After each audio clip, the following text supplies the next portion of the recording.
Iwasan nga unang na nonday rong may nabiyasa na singa binakaninday ni na sarsar taltinga may na Facebook page ng VTFM nanda bulang yun na singa binakanikuwa o iramer na bakayan ramandahan ni Wiki Muni na singa binakaninday meron na pa madala takira talinga ni sa yan rabinak yan rabinaka Maria yan rabinaka Vici na biyasi buru-buru Wiki Muni na siya mo chukumay na chikin mo bunango o yung ngango isolala may mbambali buka bulau au la kuchunga mo yana buku ni komite na kaya may promote kichinga na OBRL korma ka osebon chana ka to kawa kalima ni bulo ako to ba sandin matatabi na nga kaya bikim ni na ndo wote tikumay and singo binakena inday gondo na sot-sota ni rakabi lewe ya vitu tau ba madala takamanda numdo sot-sota naka bikim ni na biokani se bikim ni na warong chume na besi Vici na besi buru-buru na OBRL mini 7 ko didi baka chikondo na token business melebuka o Mr. Venu Naidu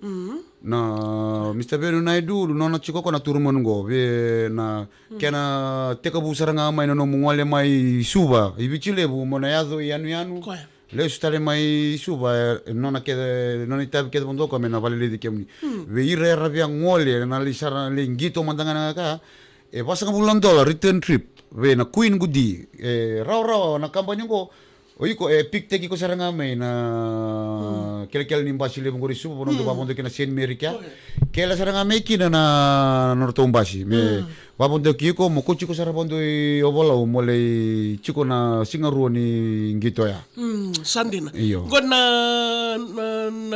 boydori na sopa ke lebu ka bolo na sopa ke lebu ka bolo tignisi ka talaman tapan dita ka tignisi nga taka badori kinang gitu ko na kalima ka kina anak kawa kina kalima ni bulo ko to ba yana sabole ka sarang abole ka sartungango sami baka voltik sarango ben sabole ka chukay nabida na tim ada ngito nangona kintoro bitar mo chikin ko na levin tim sa somo chikin tulong duru rosom bul kawalu na duru runan rawli mo sanga bulu na first prize ya panong $2 ya bikim ni nando bodo tikumay na singa binakaninday iya na timini rakabi bida na timindo rida tikumay na waitabi na lebu ni timi no ngono ko to sa songo tani to registration sa sina itu na rosa bulkawalo timi rakabi ka rosa bulkawalo na timi ni rakabi rosa ngabulu na timi ni mixed volleyball rosa ngabulu terang na timi ni netball sandin orang ko sa songo todo ko songo todo ko sa sina keda netball $5,000 volleyball $5,000 registration sandin no ya bikim ni nando bodo tikumay na singa binakaninday ka ko ni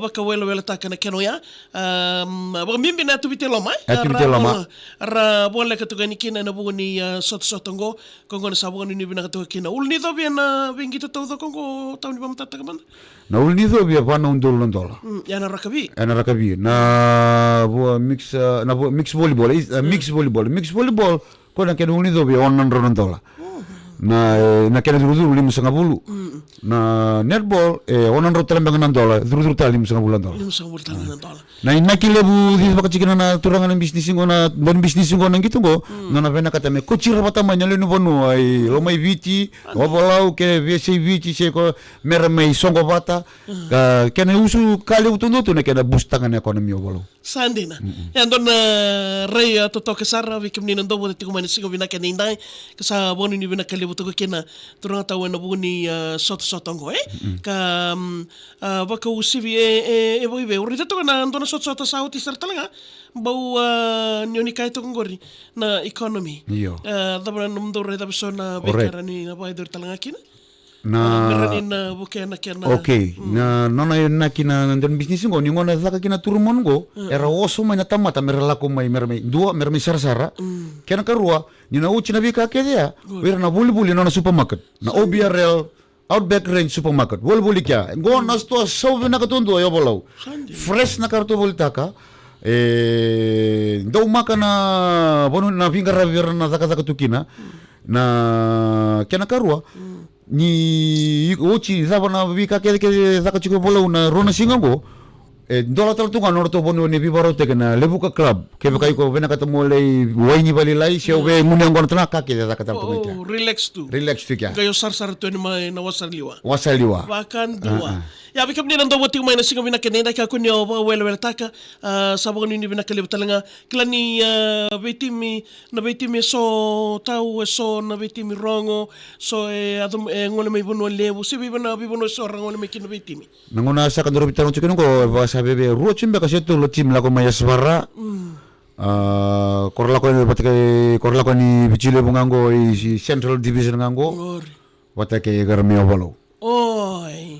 dotal cenga na tim me koro dotal na ka be barta kamara tau na kampanye ngango na obio na goodie shipping se venuolo che orto sa tibu hingara bitar cenga i koro Oi. orto didi ci koro bantu en tona mata orto didi koro norto saya di koro orto kau pasindia orto kau wholesale talanga ini na kakana kembali era na supermarket ke ti koro ke dia era sulengan roda na orde ni madomingo orto era sulengan madongo era kote na madongo o cinga lako batalanga na vi supermarket lalai ko na store kentina bi koro to sa supply ta ke saranga tunga ke pasa nikela ni kana gudi na wabuli bi koro sa pa kel tuni kan na supermarket era ko ciranga na wabuli boli na ka ke za tuni ka na supermarket ni oberel sa kela pat sar tunga ya na wabuli bi koro era ko ciranga ni kamera ke boli Ken man malabi wali le tingo ni timi.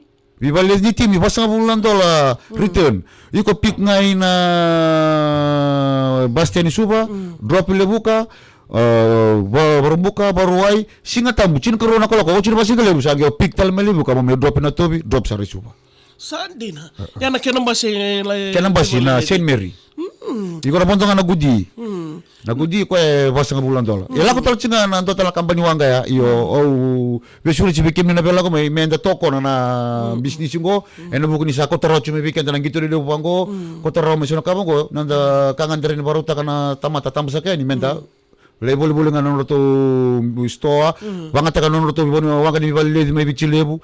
Kaya sama ni bali maraw, li bangat ka nono to bono ni maraw. Visure ti manda turata o Oh visure cheni, na vese vici, na vese burbura, bikem do na bagi kita me bono lebu. Bikem do na chiwe na imbamba lebu ka bolau. O sabi no num tartong bikem do visure chira rambasar tunga, na katolu ka ba. Kau via bol tik talaga nito turman go rosang bulu kali menonton dona singa sa rote ni weekend munila ko ani so mga numero bulu kali menontola do ngan tamate saral ni bul tik kenapa mate ni singa zuru donon dolar nangone $3 nangasi karu ni singa $3 nangone $5 nangasi Sandina. Kwa mata to bina kana ken man balo buli tagi to ya ndonga no mulim sa bulna. do ngan mu $5 rona singa Rona singa. Giba sama taga to kana tamo kuna rawat. Bena katalanga nando ni bisnis ngo me waro taka veira na lewe yobolau na rawilau Sandina. Meka kusoni pa ndendre taka Iyo, kone kau sarmeni lab na nume mo bulta ki Iyo, suba. para kami mati mereni yo, lisu mong bale, poli so nakakaulis tali bale. Kaya usu tutondua na ramay tiko, wa mata bu bale, wa bioka, ni sarap yung lakot yung gito. Kalau ya na Ken man bale suba bekem ni na we kang gumele buka layolan de rawaya sarsara gay sukali salameni sigatambo. Sungulis tayo na singatabu. Monitio sa kata. Munit siya kata-katali. Melibuka sa baka nga nung lakot yung asapara siya tabo. Bichilebu ra vipasi nang unsala lelebu na highway ito mo nang basi Gor. Yo kito meo bolau vipasi wa inawanga. Ma. Koya. Sandina. Amo sandeng.